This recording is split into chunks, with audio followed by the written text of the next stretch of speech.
नमस्कार मित्रांनो, मी स्वाती तोरसेकर एशा पृथ्वीमध्ये तुमचं स्वागत करते.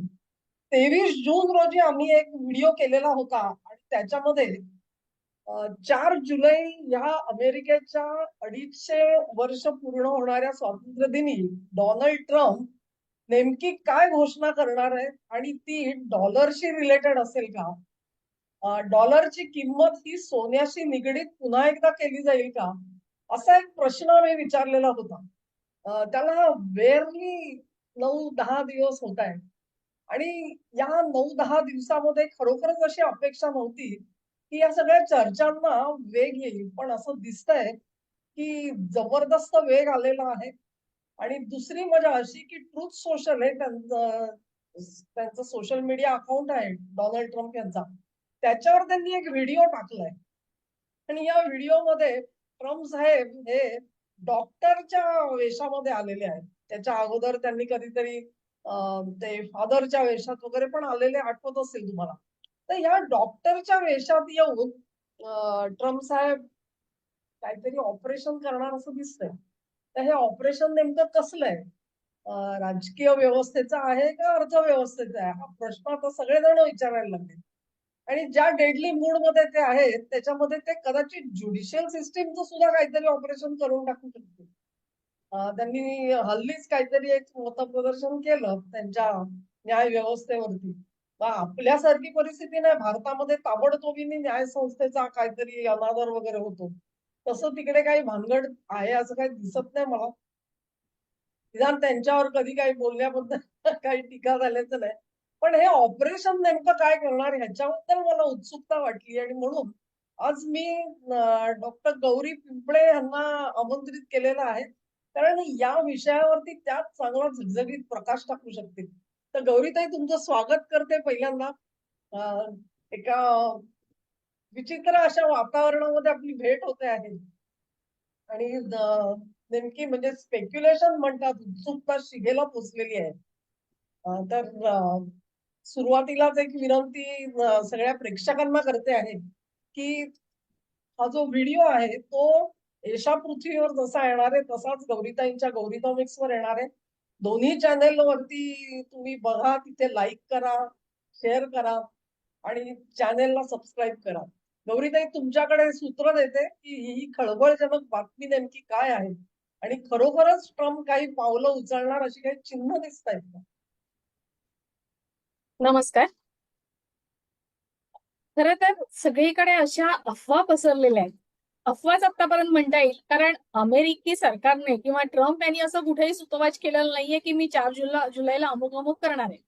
पण 4 जुलैला मला वाटते त्यांना 250 वर्ष काही स्वातंत्र्याला पूर्ण होत आहेत.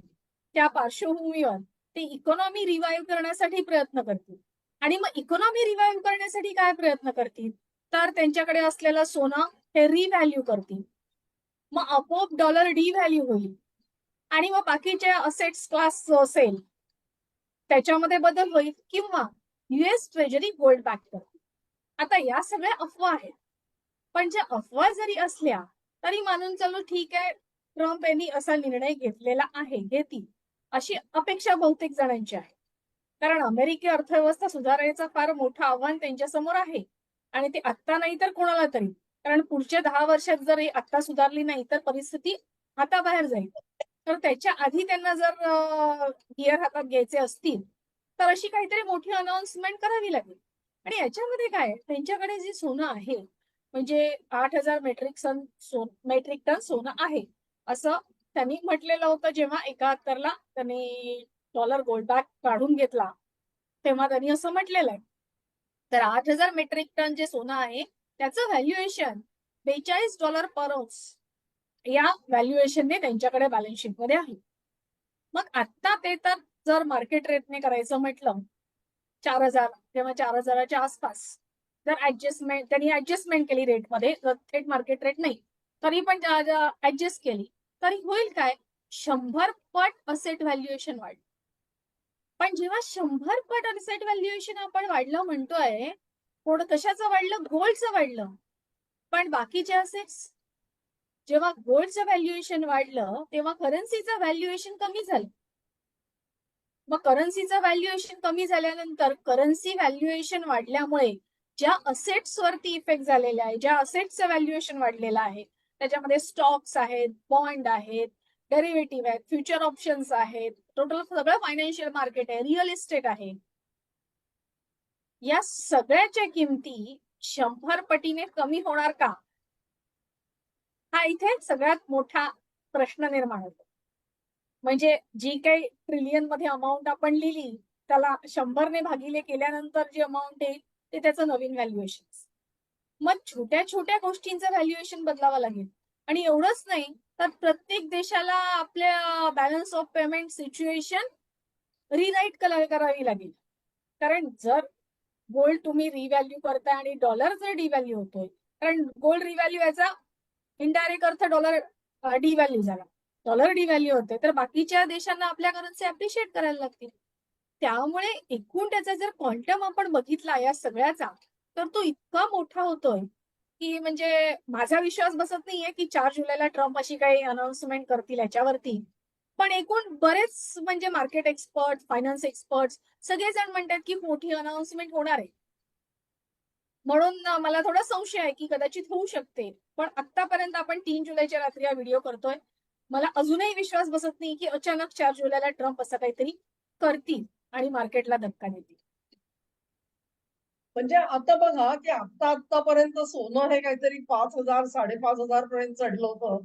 मग ते अचानक 4,500 वर आलं आणि आता आणखी कमी म्हणजे 4,000 पर्यंत गेले किंवा 4200 वगैरे धरून चालू आपण. तर आता तुम्ही म्हणताय तसं म्हणजे या सोन्याचे जे चढउतार आहे ते आर्थिक कारणांपेक्षा जिओपॉलिटिकल कारणच त्याला जास्त कारणीभूत आहे असं दिसतंय एकंदरीत ह्या चढउताराला. पण समजा आपण धरून चालू की $42 पर आउन्स हा जो काय रेट होता तो आता सुधारायचा म्हटला आणि तर तुम्ही म्हणताय तसं डॉलरचं अवमूल्यन करावं लागेल. मग अवमूल्यन केलं तर त्यांच्याकडे जे कर्ज झालंय आपण म्हणतो 38 ट्रिलियन किंवा काय 40 ट्रिलियन, त्याचं काय होणार? ते तेवढेच राहणार का की त्याचं व्हॅल्युएशन पण बदलणार? तर सगळ्याच व्हॅल्युएशन बदलेल. ज्या डॉलर डिनॉमिनेटेड असेट्स आहेत, ज्या असेट्सचं व्हॅल्युएशन डॉलरमध्ये आहे, त्या सगळ्या असेट्सची व्हॅल्यू परत चेंज करावी लागेल, प्रत्येक असेटची. पण आता कसं झालंय की डॉलर केंद्रित अर्थव्यवस्था असल्यामुळे त्याचा परिणाम बराच मोठा आहे आणि बऱ्याच देशांवर आहे. त्याच्यामुळे याचा परिणाम किती होईल याचा अंदाज आपण देऊ शकत नाही आत्ताच्या घडीला. कारण आपल्याला नक्की काय करणार हेच पहिल्यांदा माहित नाही. बरं, हे स्पेक्युलेशन्स का आहेत की गोल्ड बॅकला जाणार किंवा सोन्याचं रिव्हॅल्युएशन होणार, पुन्हा गोल्डकडे काय? त्याचं कारण एक आहे की जेव्हा गोल्ड स्टँडर्ड असतं, मला वाटतं मागच्या भागात पण आपण हा विषय घेतला होता, गोल्ड स्टँडर्ड आणि गोल्ड एक्सचेंज स्टँडर्ड मध्ये मॅक्रो इकॉनॉमिक्सचे रूल्स चांगले व्यवस्थित फॉलो केले जातात. जेव्हा ब्रेटन वूड्स सिस्टम अस्तित्वात आली आणि ब्रेटन वूड्सच्या वेळेस तेव्हाचे प्रसिद्ध अर्थतज्ञ जे.एम. केन्स त्यांच्याकडून सल्ला मागितला गेला आणि त्यांनी ब्रेटन वूड्स सिस्टमची एक आखणी केली तो 1944 मध्ये. पण त्याचा सगळ्यात महत्वाचा मुद्दा केन्शियन इकॉनॉमिक्स मध्ये केन्स यांच्या अर्थव्यवस्थेचा पाया हा असेट बॅक्ड करन्सीवरती आहे, गोल्ड बॅक करन्सीवरती आहे. म्हणजे जेव्हा सगळ्यात पहिल्यांदा केन्शियन इकॉनॉमिक्स थिअरी आली 1933 ला, अमेरिकेला आर्थिक महामंदीमधून बाहेर काढण्यासाठी जेव्हा राष्ट्राध्यक्ष रुझवेल्ट केन्स यांच्याकडे गेले, त्यांचा सल्ला मागितला, तेव्हा केन्स यांनी जो सल्ला दिला तो केन्शियन थिअरी म्हणून प्रसिद्ध आहे. पण त्याच्यामध्ये सुद्धा गोल्ड बॅक करन्सी हाच महत्वाचा मुद्दा होता आणि तेव्हा अमेरिकेची करन्सी गोल्ड बॅक नव्हती. तेव्हाही 1933 मध्ये गोल्ड रिव्हॅल्यू केलं $20 $20.75 पर आउन्स होतं, ते $35 पर आउन्स इतकं गोल्ड रिव्हॅल्यू केलं आणि डॉलर परत गोल्ड बॅक केला, जो पहिल्या महायुद्धाच्या आधी काढून घेतला होता. पुन्हा गोल्ड बॅक करन्सीकडे आला आणि केन्स यांचा हा सल्ला होता. तोच केन्स यांनी ब्रिटन वूड्स सिस्टम जी अस्तित्वात आणली, जी आखून दिली, त्याच्यामध्ये पहिला मुद्दा हाच होता गोल्ड बॅक डॉलरचा आणि मग बाकीच्या करन्सीच्या गोल्डशी रिलेटेड होती. आता जेव्हा 1971ला अमेरिकेने अचानक येऊन जाहीर केलं की आता डॉलर हा सोन्याशी निगडीत नाही, तेव्हा 71ला पुन्हा एक वेगळी थिअरी यायला हवी होती, जे कोणी तेव्हाचे अर्थतज्ञ असतील त्यांच्या हिशोबात. पण तसं झालं नाही. आजपर्यंत ते केन्स यांची ऍग्रिगेट डिमांड थिअरीमध्ये केन्स काय म्हणतात, की 1929च्या महामंदीमध्ये सर्वसामान्य नागरिकांच्या हातात पैसे नव्हते, तेव्हा रुझवेल्ट यांना सल्ला देताना त्यांनी सांगितलं गव्हर्नमेंट एक्सपेंडिचर वाढवा. गव्हर्नमेंट एक्सपेंडिचर कशी वाढवायची, तर वेळप्रसंगी लोन घेऊन गव्हर्नमेंट एक्सपेंडिचर वाढवायची. आणि लोन का मिळेल, कारण तुमची गोल्ड बॅक करन्सी आहे म्हणून लोन मिळेल. आणि मग लोन घेऊन जेव्हा तुम्ही गव्हर्नमेंट एक्सपेंडिचर वाढवता, मोठे मोठे इन्फ्रास्ट्रक्चर प्रोजेक्ट करता, त्याच्यामुळे रोजगार निर्मिती होते. एकदा रोजगार निर्मिती झाली की लोकांच्या हातात त्याचा पैसा येतो आणि सगळ्या वस्तूंची मागणी वाढते आणि त्यामुळे इकॉनॉमी पूर्वपदावर येते. पण ही व्यवस्था तुम्हाला आर्थिक महामंदीमधून बाहेर पडण्यासाठी होती. त्याच्यानंतर दुसरं महायुद्ध झालं. दुसऱ्या महायुद्धानंतर ब्रेटन वूड्स सिस्टम अस्तित्वात आली. मग ते जेव्हा आखून दिलं गेलं होतं, तेव्हा 71ला जेव्हा डॉलर हा आता गोल्ड बॅक नाही असं जाहीर केलं, तेव्हा पुढे काय होणार मॅक्रो इकॉनॉमिक्सचं, याचा कोणीच विचार नाही केला. बरं, आजपर्यंत government policies based on tension economics असं जेव्हा म्हणता, तेव्हा तेव्हा मूळ जो सिद्धांताचा पाया जो आहे गोल्ड बॅक करन्सी, तो तर काढून टाकलाय. अशा तऱ्हेने मॅक्रो इकॉनॉमिक्स मध्ये एवढा गोंधळ घालायची काही गरज नव्हती. त्यामुळे आता परत केन्सच्याच मूलभूत पायाकडे यावं लागतंय की आम्हाला गोल्ड बॅक सगळं करावं, कारण त्याच्याशिवाय आता आम्हाला पर्याय नाही. त्यात केन्सियन इकॉनॉमिक्स फॉलो करता करता आज जगाचं जीडीपी $110 ट्रिलियन आहे आणि कर्ज $353 ट्रिलियन आहे. 243 ट्रिलियन आले कुठून? एलियन्स फायनान्स करतायत.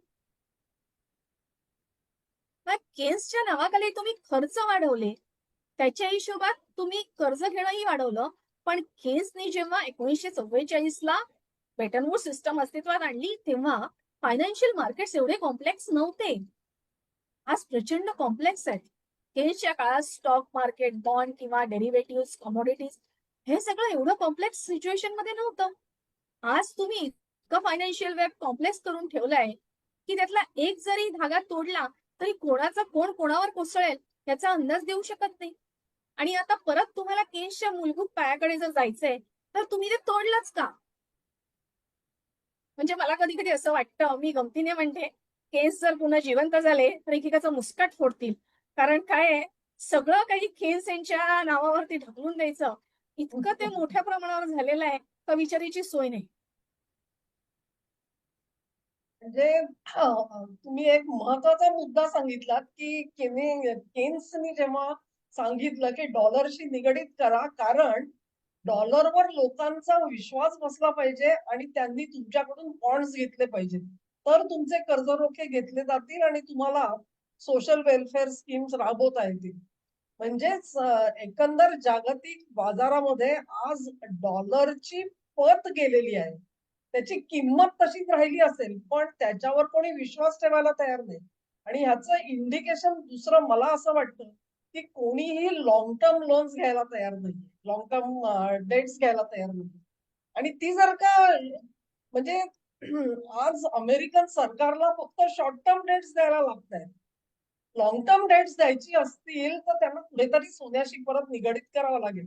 आणि कधीतरी मध्ये ट्रम्प म्हणून गेलेले होते की आम्ही आता असं करणार आहोत, आम्ही 50 वर्षाचे बॉन्ड्स काढतो.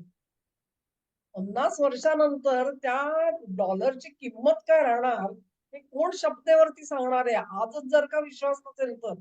आणि जर का तसं कर्ज खरोखर अमेरिकेला हवं असेल दीर्घ मुदतीचं, तर खरोखरच त्यांना परत सोन्याकडे येण्याशिवाय पर्याय दिसत नाहीये मला. म्हणजे कदाचित हे कारण आहे की काय त्याच्यासाठी. अगदी अगदी खरंय. आणि त्यात त्यांनी बँकिंग सिस्टम मध्ये एवढे बदल केले की आपण सबप्राईम क्रायसिस वरती एक व्हिडिओ केला होता. त्याच्यामध्ये आपण क्रेडिट डिफॉल्ट स्वॅप आणि सेंट्रलाइज डेट ऑब्लिगेशन, सीडीएस आणि सीडीओ, हे नवीन कर्जावरती कर्ज हे जे काही त्यांच्याकडे स्कीम चालते त्याचा उल्लेख केला होता. आता केन्स यांच्या काळात हे सीडीएस आणि सीडीओ पण नव्हते ना. तुम्ही नवीन नवीन संकल्पना उदयाला आणता, त्या मार्केटमध्ये लागू करता, पण जेव्हा तुम्ही बेसिक पॉलिसीमध्ये जाता तेव्हा तुम्ही केन्शियन इकॉनॉमिक्स म्हणता. असं कसं चालेल? त्यामुळे जो गोंधळ घालून ठेवलेला आहे आतापर्यंत, तो जर आत्ताच आवरला नाही तर फार हाताबाहेर जाईल. मग एक एक देश कर्जबाजारी म्हणून स्वतःला जाहीर करतील. मग ते होण्याच्या आधी कुठेतरी हे थांबायला हवंय. सगळ्यात पहिल्यांदा अमेरिकेला स्वतःला कर्जबाजारी म्हणून जाहीर करावं लागेल. आणि हे जर टाळायचं असेल तर त्यांना पुन्हा मूळ पायाकडे सोन्यावर आधारित काहीतरी, अगदी डॉलर नाही म्हटलं तरी युएस ट्रेजरी तरी गोल्ड बॅक आहे. किंवा तुम्ही जर ते काय डिजिटल पेमेंट क्रिप्टो. सिस्टम जी आहे, हा, क्रिप्टो म्हणा किंवा डीटीबीसी म्हणा, ते गोल्ड बॅक आहे असं तुम्हाला जाहीर करावं लागेल. तर लोक तुमच्यावर विश्वास ठेवतील. कारण जेव्हा तुम्ही गोल्ड बॅक करन्सी म्हणता तेव्हा it is convertible to gold. हा पण त्याचा दुसरा उद्देश, काय त्याचा सेकंड हे असतो, एका नाण्याची दुसरी बाजू. त्यामुळे जेव्हा तुमचं कन्व्हर्टेबल टू गोल्ड आहे, आणि एक ह्याच्यामध्ये एक सांगायचं, gold is a real asset. Gold is a real currency. बाकीच्या करन्सीची व्हॅल्यू नाही आहे, पण गोल्ड ही ऍक्च्युअल करन्सी आहे. त्यामुळे तुम्ही काहीही झालं तरी तुम्ही सेंट्रल बँकेच्या, प्रत्येक देशाच्या सेंट्रल बँकेच्या मॅनेजमेंटसाठी गोल्ड हा महत्वाचा आहे. त्यामुळे तुम्ही सोन्यापासून दूर जाऊ शकत नाही.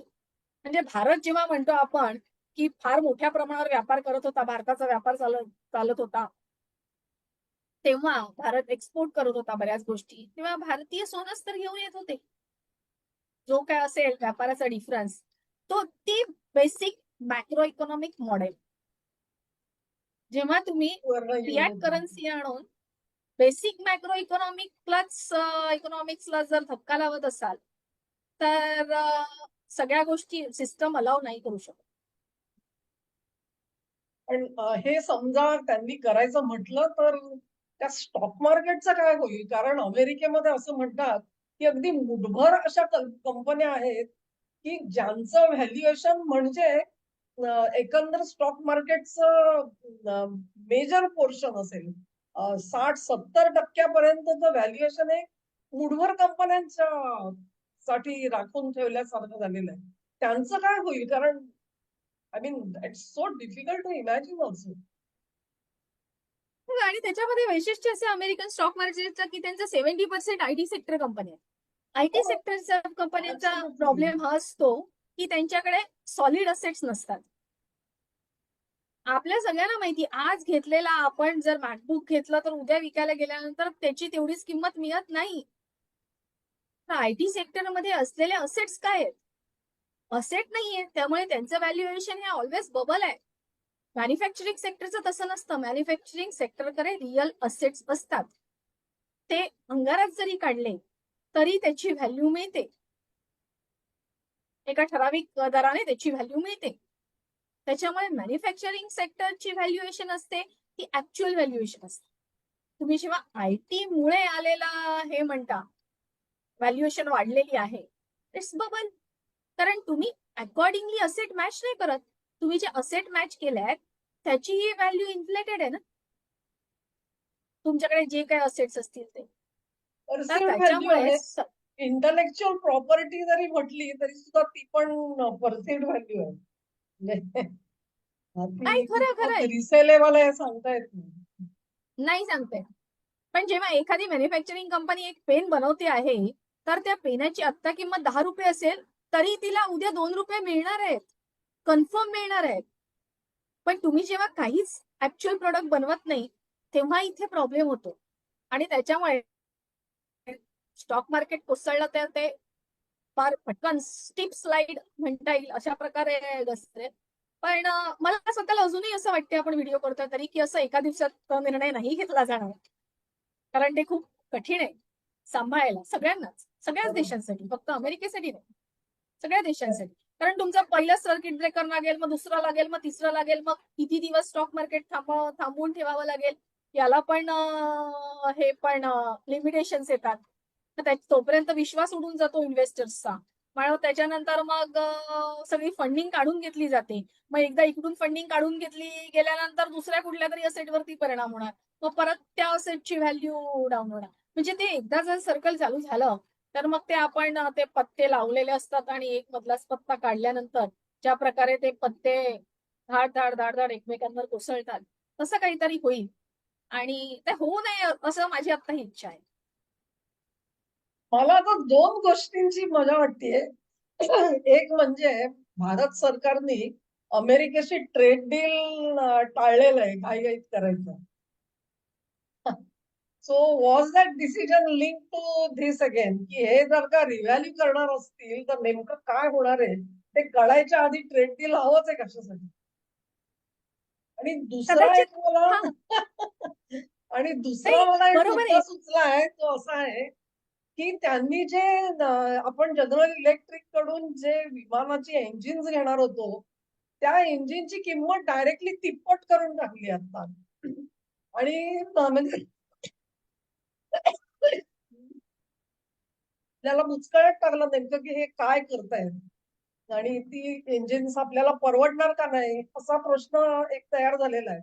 तर यांचं जर का डिव्हॅल्युएशन होणार असेल तर किंमत तिप्पट काय तुम्ही आणि दहापट केली तरी भारताला ते परवडेल की काय? म्हणजे या दोन गोष्टींवर तुम्हाला काय वाटतं? नाही, म्हणूनच मला वाटते बहुतेक ट्रम्प ते $500 बिलियन भारत इन्व्हेस्ट करणार आहे असं म्हणतायत. ते नवीन डॉलरची व्हॅल्यू आल्यानंतर आम्ही 500 बिलियन काय $1000 बिलियन पण इन्व्हेस्ट करू शकू. काय माहिती कुठे घेऊन जाणार आहेत माहित नाही. ऍब्सोल्युटली मॅडनेस आहे सगळा पूर्ण.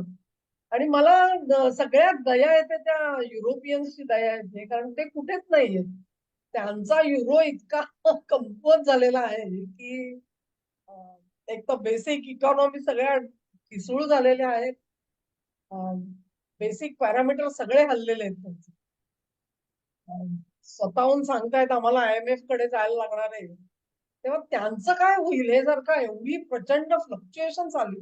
आधीच म्हणजे जर्मनी सारखा देश असेल, फ्रान्स असेल, धडाधड कंपन्या बंद होत आहेत म्हणून बातम्या येत आहेत सध्याला. युकेची अवस्था पण तशीच आहे साधारण. स्पेन असेल, युके असेल. तर how will they be able to get this shock? आणि चीनचं काय होईल सगळ्यात महत्वाचं?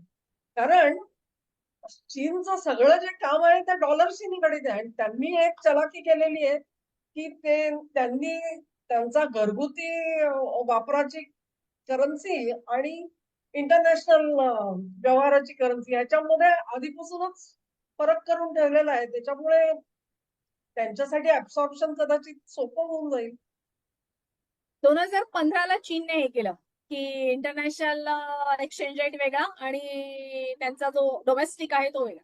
हा. त्याचं कारण असं आहे 2010ला G20ची जी परिषद झाली. G20च्या परिषदेमध्ये आता मला US ट्रेजरी म्हणजे त्यांचे कोण होते फायनान्स मिनिस्टर त्याचं नाव नाही आठवत आहे. पण त्या G20च्या परिषदेत असं चाललं होतं की अमेरिकेचा चीन बरोबरचा ट्रेड डेफिसिट वाढतोय. अमेरिकेला डेफिसिट जास्त आहे, चीनला सरप्लस जास्त आहे. चीनने त्यांची करन्सी रिव्हॅल्यू करायची, चीनने करन्सी अप्रिशिएट करायची, जे त्यांनी जपान बरोबर 1985ला केलं होतं प्लाझा अकॉर्ड. की ते अमेरिका करत आलेली आहे की तुम्ही समोरच्या देशाने करन्सी आपली अप्रिशिएट करायची आणि डॉलर डिव्हॅल्यू करायची. आणि तिथे G20चे सदस्य देश तयार नव्हते, पण अमेरिकेचा अरोगन्स खूप जास्त होता त्या परिषदेमध्ये. आणि तिथे चीनने तात्पुरतं तोंडावरती कबूल केलं, आम्ही करन्सी अप्रिशिएट करतो. फार कमी फरकाने त्यांनी करन्सी अप्रिशिएट केली, पण तिकडे चीनने ठरवलं की डोमेस्टिक करन्सीचा एक्सचेंज रेट वेगळा आणि इंटरनॅशनल मार्केटमध्ये रेट वेगळा. त्यामुळे त्यांच्या मॉनिटरी पॉलिसीवरती थेट परिणाम होईल हे चीनने टाळलं. कारण प्लाझा अकॉर्ड जेव्हा झाला आणि जपानने स्वतःचा येन अप्रिशिएट केला आणि डॉलर डिव्हॅल्यू केला, त्याच्यानंतर जपानला फार मोठा फटका बसला. त्यामुळे चीनने ऑलरेडी हा गेम खेळलाय की दोन डायरेक्ट एक्सचेंज रेट ठेवलेले. आता ते मॅनेज करतायत. ते मॅनेज करतील किंवा ते मॅनेज करण्याच्या ह्याच्यामध्ये असतील. जर सगळीकडूनच अशा बातम्या येत आहेत म्हटल्यानंतर की बाकी काय आपण आता व्हिडिओ करतोय म्हणून बाकी सेंट्रल बँकांचे चीफ आहेत ते वेडे नाहीयेत. मी हा व्हिडिओ करतोय ना, हा 3 जुलैला रात्री साधारण 9 वाजता करतोय आणि तो 4 जुलैला मी सकाळी प्रसिद्ध करणार आहे. त्याच्यानंतर साधारण 12 तासांनी अमेरिकेमध्ये 4 जुलै आणि त्याची सेलिब्रेशन वगैरे सुरू होतील आणि ट्रम्प यांच्या अनाउन्समेंट ह्या साधारण 12 ते 18 तासात येतील अशी एक कल्पना आहे आणि हा एक असा पूर्वलक्षी असा कार्यक्रम केल्यासारखा आमचा चाललेला आहे. पण मला अजून एक शंका आहे की अमेरिकेमध्ये रिअल इस्टेटचं काय होईल? म्हणजे एखाद्याने जर का $5 लाख घर घेतलं असेल, आतापर्यंत त्यांनी समजा $2 लाख फेडून झालेले आहेत. तर उरलेले एक तर त्याच्या घराची किंमत तेवढी राहील का या सगळ्या प्रकारानंतर? आणि मग त्याच्याकडून तुम्ही कर्ज मात्र आणखी 3 लाख वसूल करणार आहात का? म्हणजे मूळ भांडवलाचं की त्याच्यात सुद्धा काही घट करायची आहे. नेमकं काय होईल?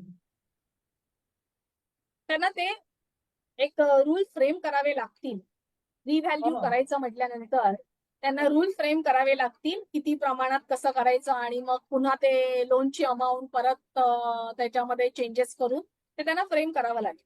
करेक्ट. जर करणारच असतील तर त्याचा तसा काही त्यांनी हे केलाही असेल, विचार करून ठेवलाही असेल, आपण सांगू शकत नाही.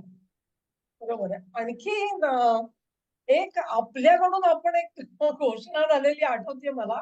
मला वाटतं एप्रिलच्या दरम्यान अर्थ मंत्रालयाने सांगितलेलं होतं की भारताचे सोन्याचे आणि चांदीचे दर जे आहेत ते गिफ्ट सिटी मधून आम्ही घोषित करू. आणि म्हणजे भारतामध्ये तुम्हाला सोन्यामध्ये ट्रान्झॅक्शन करायचं असेल तर आंतरराष्ट्रीय दराशी तुमचा दर जो आहे तो निगडीत राहणार नाही. आता ही घोषणा जेव्हा त्यांनी केली तेव्हा त्यांच्या मनात हे कॅल्क्युलेशन कुठे ना कुठेतरी असेलच. म्हणजे जसं बायफर्केशन चीननी करन्सी बाबतीत केलं तसं भारताने सोन्याच्या बाबतीत केलेलं आहे की काय? नक्कीच. आणि ज्या देशांकडे सोन्याचा साठा आहे ते देश याच्याबद्दल सिरियस असणार आहेत. रशियापासून भारतापर्यंत सगळे. रशियाचं वैशिष्ट्य आहे की रशियाकडे त्यांचे स्वतःच्या गोल्ड माइन्स आहेत, त्याच्यामुळे ते असंही म्हणू शकतात की आमचा रेट आम्ही ठेवू. या सगळ्यामध्ये, या सगळ्या प्रकारामध्ये होणार काय तर सोन्याच्या किमती प्रचंड वाढल्या. जर खरंच अमेरिकेने केलं तर ना, आता आपल्याला काहीच माहित नाही, पण असं जर केलं तर सोन्याची किंमत प्रचंड वाढणार आहेत.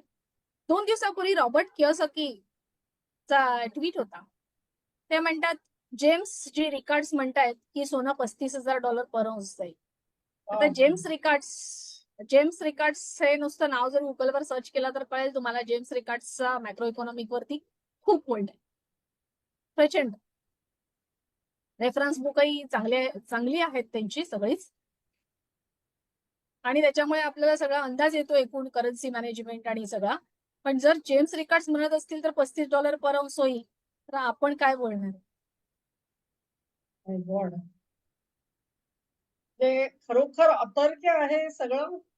आणि कुठे कुठे आणि कसे परिणाम होतील हे आता म्हणजे त्याचं फोरकास्टिंग करणं पण अक्षय वड काम आहे.